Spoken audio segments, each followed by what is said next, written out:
to discuss some World Cup 2018 action. Jason Hall here. We're having a continental discussion here. We have David Lawson over in China, kind enough to join me wearing his England jersey. I see you have it on now. Will you have it on in 3 days or 2 days? I wonder. I wear my England jersey every week of the year. Even when England lose to Iceland, I'm still wearing my England jersey. Don't be rude, man. Well, England, you England said to win the World Cup, Jason. I'm feeling cold. well, we all can dream. We all can dream. Well, look, let's get right into the discussion. So far, we have had some good games. Four groups have completed one match, and some of the favorites have gotten out on the pitch. Pre-tournament favorites. David, would you agree? Spain, Germany, Brazil, and France probably the main favorites. I would definitely say that. Maybe you might have a few people who look at the Belgium 11 and say that team is a favorite, but I don't think so. I think those four teams, by every analytic measure and even I measure, you would say those four teams are the four teams. One of them are capable of winning. Got you. I agree. I agree with that. Belgium is a good shout. I think people might be afraid to actually say that they would be a favorite, but you're right. I mean, they have the players that would be capable of winning the World Cup. I just don't know if they have the pedigree. Belgium is going to lose England, Jason. Don't forget yes, that. yes, that's true. They are in the true favorites group.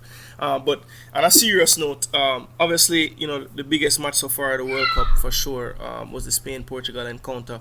Ended 3-3, thrilling match. For me personally, I was just happy to see the game live up to the hype. Everybody was looking forward to this match. I couldn't wait for it, and it didn't disappoint. There was, everything happened in this game. Late drama, fouls, good play from the Spaniards for the most part, and Portugal just being deadly with their counter-attacks, and really CR7 being clinical with his counter-attacking. But just wanted to get some of your thoughts about the game. Strong points. Well, when going into the game, Jason, I actually didn't think it would live up to the hype because I thought it would be a typical Spain game in terms of Spain would have all of the ball and the opposition would just sit deep and try and kill the game. But Portugal started off so lively, and getting that early goal really opened up Spain and allowed Spain to really think positively. Whereas if Portugal hadn't scored that early goal, Spain would have likely sat deep not sat deep, but likely just pass the ball and try and matriculate it forward that way. But that early goal really made Spain become more positive. Diego Costa scored a controversial goal, but still a great goal. And then we were off. My personal thoughts on that game was 70% of the game Spain looked like the best team on the world playing a different sport. The next 30% they look slow, they look mistake prone, and they look like anyone can beat them. So that's a Jekyll and Hyde aspect of Spain's play, which would worry me if I was a Spanish fan, but at the same time thrill me because Isco and David Silva were just so good. Yeah, I think I agree with you totally. In terms of it being a spectacle to watch, the best thing could happen for the game was for Portugal to get an early goal, because I said the same thing to some friends of mine. If Spain scores first in this game, it can be a snoozer if you don't enjoy that style of football. But I think it did force Spain to be a little more direct, and I think it played into Costa's hands because he does need to feed on some more direct balls from time to time to be effective. I do think they looked really good in midfield, especially in the middle third, but I do think they still have some cleaning up to do in that final third with the final ball, because for all their nice possession and 1-2s in the midfield, they really didn't create that many extra opportunities besides the 3 goals they scored, which is one thing to be noted. I think people may be forgetting about. Like Spain, for a team that had 67% of the ball, and the way how Isco and David Silva was played, the way how Costa was played, and as you said, the directness. For me personally, and this might sound sacrilegious to many Spanish fans, definitely to many Barcelona fans, I just don't think you can start Iniesta and David Silva at the World Cup. They're just too slow. Me personally, I'm starting in the next 2 games 2 forwards. I'm starting Aspas and I'm starting Diego Costa, and I'm telling in break. Maybe against better teams, I would drop a centre forward and bring in a midfielder. And for me, also, Thiago Alcantara should start. Yeah, well, I would start him. I was But gonna say, anything for me, I think Iniesta and Silva can play together. I think we're the situation. I think who can play it together for me is Busquets and Iniesta in the same midfield, especially if the other midfielder is going to be Koke. Because for as much work as Koke does, he's just not fast enough to keep up and make up for those other two midfielders with him in midfield. And I think at times that's where they were found out. When Portugal transitioned really quickly from their possession, there was not enough cover for Piqué and Ramos in the back. Busquets was actually higher up the pitch than I've normally seen him most of the time, and that had partly to do with the 67% possession. But he has to know at his age, he shouldn't take as much license to be as far up the pitch because he just can't get back quick enough. when you look at Koke, who I thought was a passenger, but he had one great late tackle on. That was huge. That saved the match. That probably might keep him in the spot. But when I look at Spain and you look at their bench, you look at Asensio, for example. Yes. For me, he should always be the first sub off. Well, I was shocked. I was shocked when he didn't get subbed in. I know you are a Dutch fan, if I'm not mistaken. When Spain won the World Cup in 2010, they had Jesus Navas, who was always coming off the bench, being able to make the pitch big and being that direct threat. And for me, that's what Asensio is, and Asensio is better than Jesus Navas. So that would be something that Spain should look at. And from Alcantara, I just can't believe that he can't start. For me, he's the best central midfielder in the world. I know Iniesta is a fan favorite, and of course his experience is recognized, but I just don't see some more energy in this. I think you're correct, because if you look at it, when Isco, Thiago and Alcantara and this age group were playing the under-21s for Europe, it was Isco and Alcantara that were the stars. As a matter of fact, it was the 2 years prior to Isco winning the player of the tournament, Thiago won the player of the tournament. And so that natural progression hasn't really transformed to the senior team. You see, Isco is the focal point, but they haven't, brought Thiago into the forefront yet. And I agree with you. I think for Bayern Munich, he plays a little deeper. I think for a side like Spain that loves to possess the ball, I think he takes a bit too much liberties when he's close to his own goal with the passes he tries to make. If you noticed when he came in the game, he had a few passes that he didn't really necessarily have to make, but I think him knowing that he wants to prove a point and play the next game, he's trying to make an incredible play. And I think, he just needs to have the confidence in himself to know he doesn't have to overdo it. He's good enough to just play simple and still play. But I agree with you. I think they're going to have... Go ahead. Continue. Sorry, no, continue. No, I was just going to say, I think they do need to find that right balance between youth and experience. I think... trying to remember, there's another team in the tournament now that's doing a good job of that. Actually, Uruguay, they have found a way to keep their mainstays but then cycle in some new players. And if you could see in that match, their game, they started to gain more as the game went on because they had some more youth in the middle. And I think Spain had the opposite. They were a little older in the midfield, and so as the game wore on, they couldn't quite hold it the same as they were in the beginning of the match. Last thing I would say on Spain, because you and I agree 100%. Alcantara, when he came on, the first 5 minutes just looked like the best football player on the field. And then for the rest of the game, he was making dangerous passes. Yes. Leading up to the 3 half chances that Portugal had, it was Alcantara making passes that was either difficult to control or he was making a loose pass. And the switch from left to right, because Nacho isn't the quickest and cannot go beyond the box, was a problem. So for me, I believe that if you start him though, you won't get him trying to overplay. Right. And that's where I believe that Spain should make some changes there. Against Morocco and Iran, there is no reason to play Koke and Busquets. There is no reason. Absolutely. For me, the inspiration of Iniesta, I think, is still important. I think he's still, when he's on the team sheet, the other team still thinks about him. So I understand why he would still play. But I think it is kind of bad when you have one player in your starting lineup that you pretty much know you're gonna have to sub out. So that's the game that the coach will have to play. But if I would love to see Alcantara maybe playing in the position Iniesta occupied, a little bit closer to the goal. If you're gonna play Koke and Busquets, I think the player ahead of them needs to be a little more athletic. Without a doubt. All right, move on because. Yeah. I want that is to ask you, Jason, about the game that we saw last night quickly.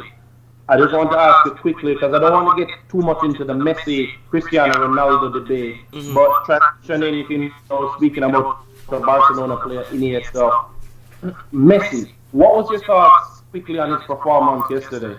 Well, I thought in the beginning of the match it was quite clear that Argentina, which they pretty much criminally do this every tournament, they overplayed to Messi. Situations where he just wasn't open and they still tried to get him the ball. I remember in the early exchanges they were getting down the flanks and having some joy, but it seemed like every cutback, every cross was trying to find Messi, and I think they've been guilty of that in the past, and they did it again today, or well, for me today, for you yesterday, but I think as the game wore on, and every time he got the ball, there were at least two guys very close to him, if not three. And I think at times he got frustrated and thought he couldn't. He tried to pass out of that situation early and was having some success, but couldn't really penetrate with any of his passes. And then when the game started to wear on and time was going, it seemed like he was overshooting. He almost was playing like Cristiano does sometimes for Real Madrid. So I think for Argentina, they just have to find that balance. They always overplay to Messi. And I think, I don't know why they do this. They have other players capable. One thing that I'd never understood, or I still don't understand, is whenever Argentina has a player that is similar to Messi, it's just automatic that he can't play with Messi. And so Paulo Dybala is in the pasture somewhere, and I just don't understand. I've seen it at this World Cup from many coaches, players that you see week in, week out in Europe doing extremely well, and when it comes to the national team they can't play because I don't know why. I feel like the coaches sometimes overthink it, because if Paulo Dybala is not one of the 13 outfield players that could play in a football match for Argentina at the World Cup, then I don't know what we're going to the World Cup to watch. Well, I agree in a lot of that, because it seemed like it was a recycling of Messi would get the ball, you would either try to dribble past three men, pass the ball 3 yards in front of him to get it back, or pass it out wide. And Argentina would, after Aguero's goal, would end up dribbling down some blind tunnel, cross over to a midget, and not getting any joy against a white wall of just morass. I definitely think the coach, Sampaoli, you were talking about him thinking. I don't know what he was thinking. I don't think there was any thinking in what he did yesterday. Playing two defensive midfielders against Iceland, who clearly do not come to pass the ball. So that was a problem. Argentina couldn't defend a long part of the first half. And Messi sitting a penalty. As much as Messi to me is the greatest player ever, and I will say it till the day I die, until I see somebody better, you have to score that penalty. Absolutely. No matter what you have to score. Absolutely. Some of the comments I've seen on that, if that was, Rayo Vallecano or, Real Betis, him would have scored, or if the score wasn't 0-0 and they were up 3-0, him would have scored. It's this thing that keeps haunting him, pretty much for his whole international career. And, one thing that I will say, it's clear that when he plays for Argentina, he's not typically a jovial player on the field, but he just seems a bit more strained. When you see close-ups of him in that game, he lets his misses bother him more. He seems to already feel dejected before the game's even being played. I don't know if it's just the pressure of playing for his country. I don't know what it is, but you can tell that it's palpable. You can feel it, and you could tell when he put the ball on to take that kick. He didn't have a look of a confident player. When you juxtapose his face with Ronaldo's face from before his penalty, you'll see it. You can actually physically see one just believed that they were going to score, and one wasn't too sure about it. Well, just to wrap up this, I just want to add this. for all the Cristiano Ronaldo fans. At Euro 2016, Portugal played Iceland. Ronaldo did not score and he took 10 shots just as Messi. And in the next game, Ronaldo also missed a penalty. And for those saying that Ronaldo would have won one of the Copa Americas, actually, Ronaldo in the Confederations Cup played against Chile and lost in a penalty shootout. So I just want to kill those narratives once and for all. Look, I have no horse in that race. I am just a objective football fan, and I think both of them are great and great for the game of football, and it just helps people like you and I to have something to talk about when these two guys play anyway. So, I'll never bash either one of them. They've given me so much joy watching them play. Two of the best to ever do it. Now moving quickly. Yeah. I want to just ask you, when you look at Argentina going forward, it's the last question on Argentina. Mm-hmm. Do you think they're going to get out of the group? Because it's not an easy group. To be totally honest with you, I think that this opponent that they face today of the teams in their group is going to be the hardest for them to play against, because I have seen teams bunker down, but I think even Mourinho would have saluted Iceland's performance today. I mean, every time there was an attack, I was wondering if they had more than 10 players in the outfield, because I've never seen anything like that. They couldn't find a space anywhere inside the width of the 18-yard box. There was no space at all.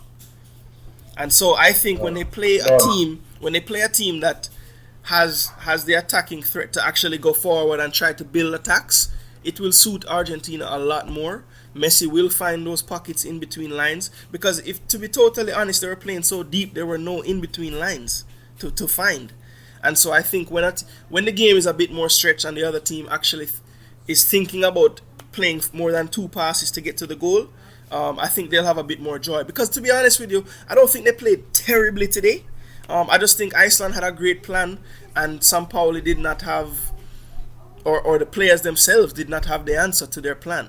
I think, Jason, Croatia is going to be a tough team, because Croatia actually has talent. Yes. And Madrid can boss Argentina's average midfield. Yes. And in terms of, they probably won't have as much possession. They will look very dangerous.